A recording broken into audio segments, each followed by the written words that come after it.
In this tutorial, we'll be working with some photo enhancement techniques utilizing Craft Artist and DSA2. The subject for our project is Hillary Clinton, and the first thing we're going to fix on Hillary is we're going to reduce some of the years on her face by reducing these lines and wrinkles.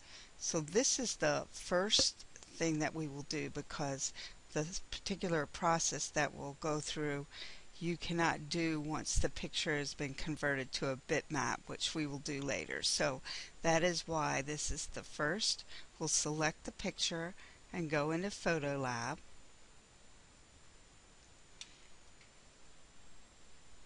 And we're going to choose the filter from Add a Filter and go down to Pro Edit and then Depth of Field.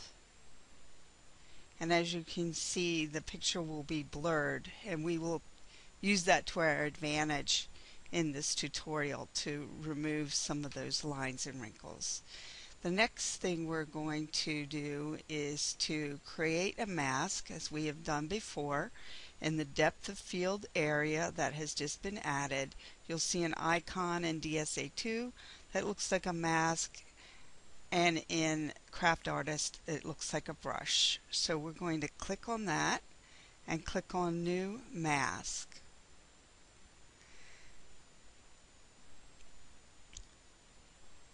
Now the next thing we're going to do is to reduce our brush size down very manageably to around 5, and we are going to completely eliminate the grow and take it to 0. Next we're going to zoom in on Hillary's face, and we're just going to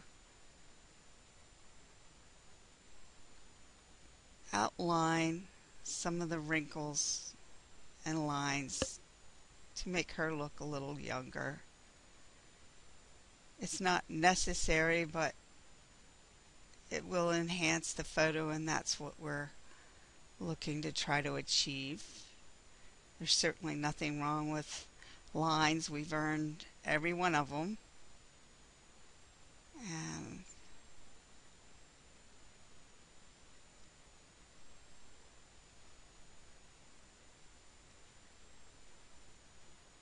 try to make this a little less outstanding. Now let's take a look. We'll do a little plastic surgery up here.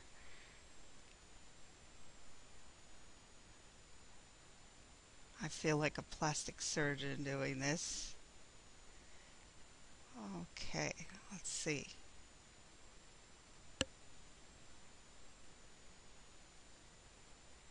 I think that about covers it. Let's take an overall look.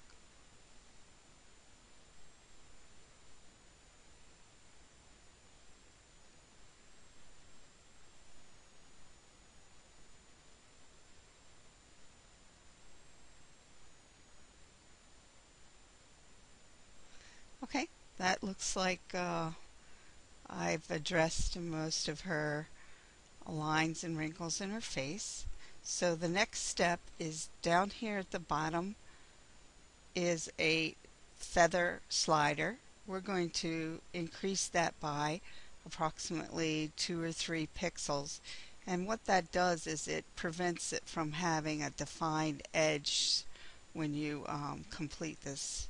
And we're going to increase the expand and contract slider by 2 pixels as well. This will just overlap any areas that I have chosen to make it a little larger. And we're going to accept.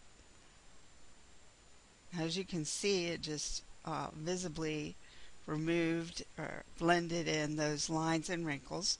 You can also, under depth of field, there's 2 sliders. One's called radius and one's called distance.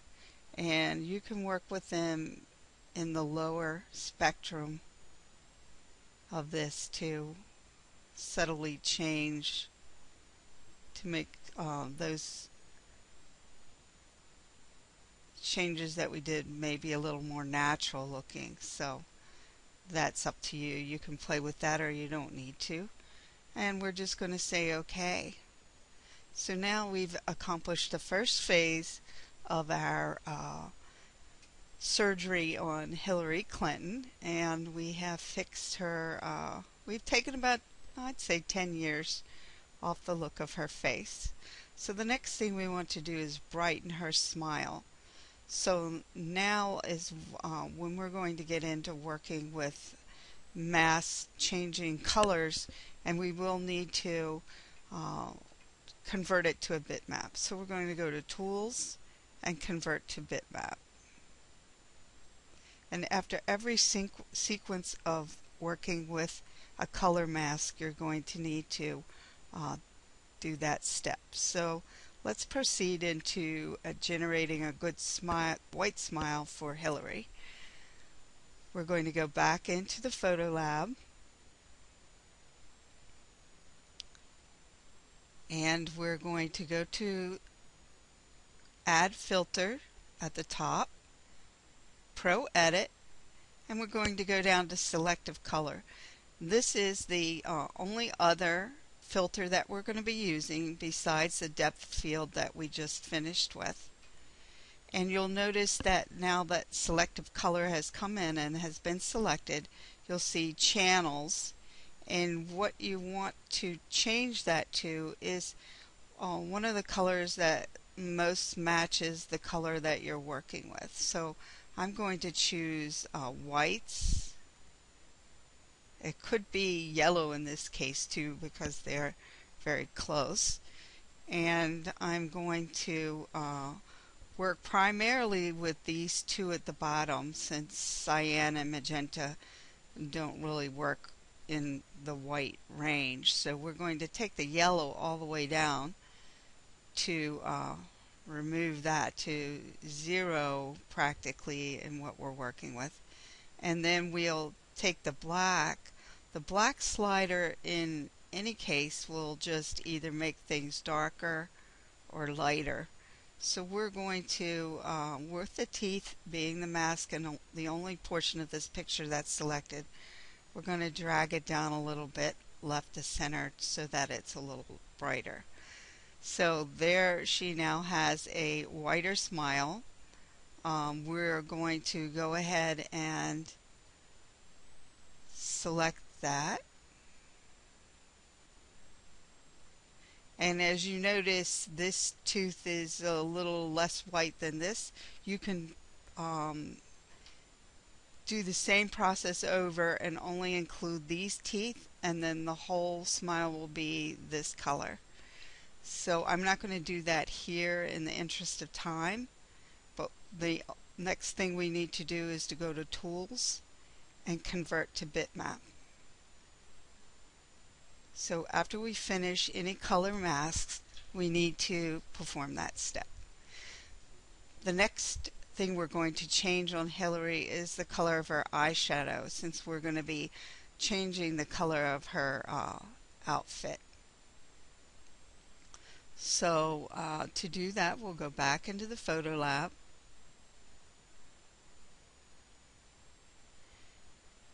and we will again go into Pro Edit and Selective Color.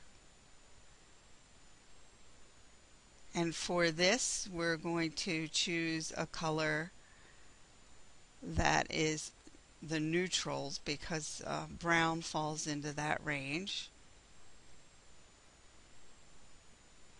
And then you can, for the rest of these, the lip color, the eye color, any other colors you want to change, you just work with these sliders until you get the basic color that you're interested in. For hers, I'm going to increase the cyan because I'm going to try to get a blue color. Oh, I forgot to create the mask, otherwise it would do the whole picture. But we are not wanting to change the whole picture, we just want to do above our eyes. So first we have to create a mask, new mask, and again we're going to decrease the brush size to 5, and I'll make the grow size maybe a little larger to at 2, and then we'll zoom in to the eye region, and we'll just select the eyeshadow portion.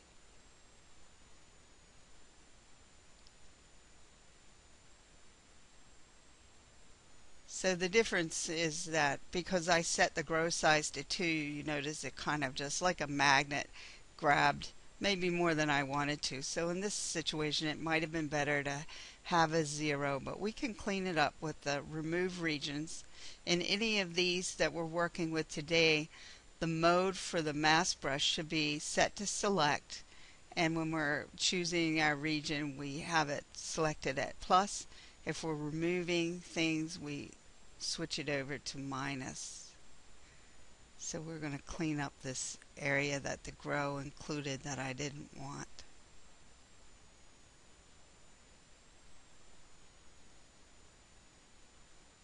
Okay, now that we have our mask set, we go to feather. You want to do this each time too, just a couple of pixels, and expand a couple of pixels as well, and say accept.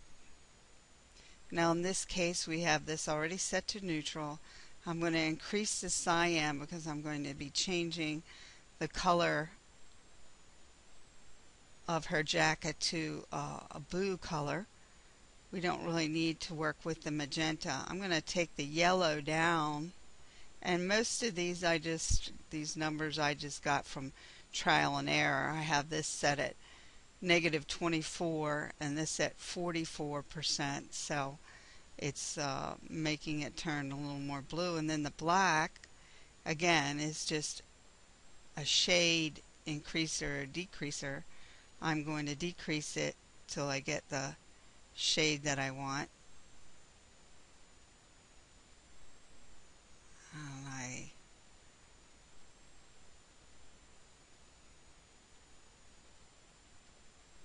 okay, so now that I have all of my color settings to achieve the color I want, and again you can play with those and get literally any color you like. I'm just going to go ahead and accept that, and then again go back to tools and convert to bitmap. I'm not going to show you how to do the lips because it's basically the same method.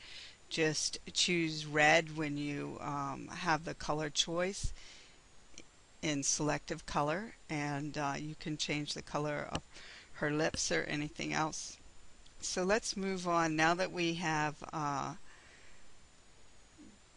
changed her face to looking quite a bit better, we can then, instead of using Cutout Studio, I just use the eraser tool and remove everything on besides the jacket, and then which I have done here, let's copy this,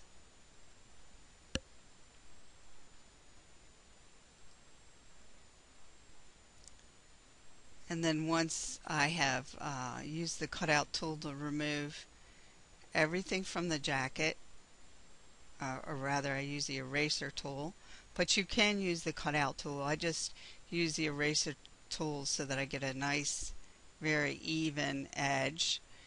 Then you can just go in and choose whatever color you would like for the garment, and once you can choose a green, you can choose, well, it was already green, but we can choose a purple, red, blue. I chose a blue because she has such pretty blue eyes that I wanted to accentuate, but red also looks very good on her. So once you get just the color that you like, then you can copy it and then just paste it over the original. And that's a easy way to to just get a nice color change. So now that we have changed her lip color, her eye shadow, fixed her face, and changed her outfit, she is looking very nice. Also, I added a blue jewelry that I got out of one of my kits, so you can also just place them right over an existing piece of jewelry. So now that we have finished, I think she's a beautiful woman in both pictures, but we've kind of helped her out a little bit in this picture, and that's the point behind photo correction. So the next thing we're going to talk about is a couple of features that are already included in Digital Scrapbook Artist and Craft Artist, and that is the removal of the red eye. So we're going to select the picture and go into Photolab, and we're going to choose the red eye tool.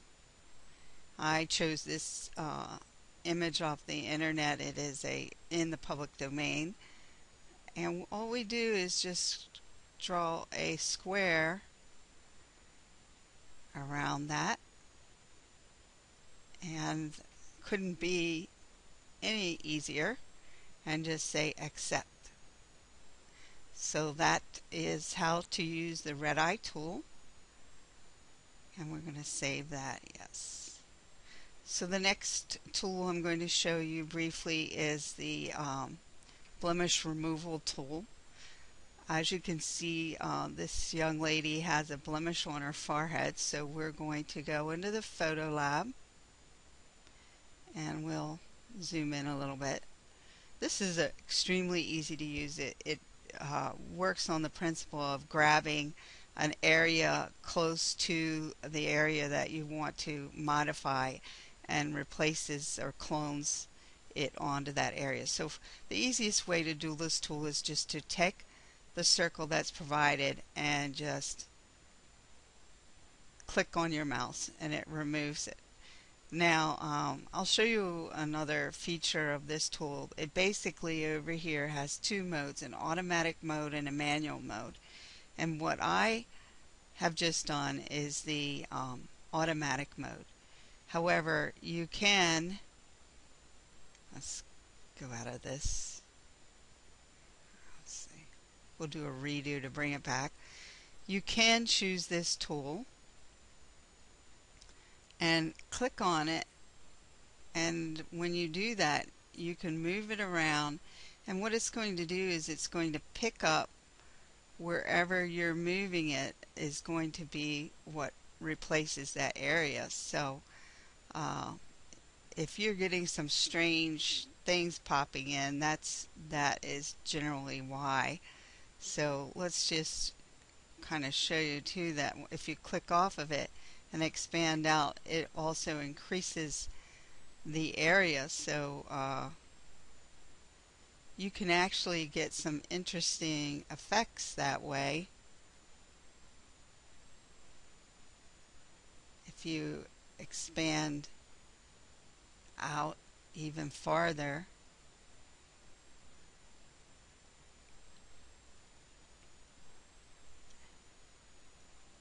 so anyway, it's something to play with someday when you're bored. I'm never that bored. Alright, so we'll cancel out of that. At least you know the two modes and how they work, and you can use them to your advantage. So that concludes this tutorial. I hope you've learned a lot about working with photo enhancement correction techniques. And we'll bring this one back up just in closing.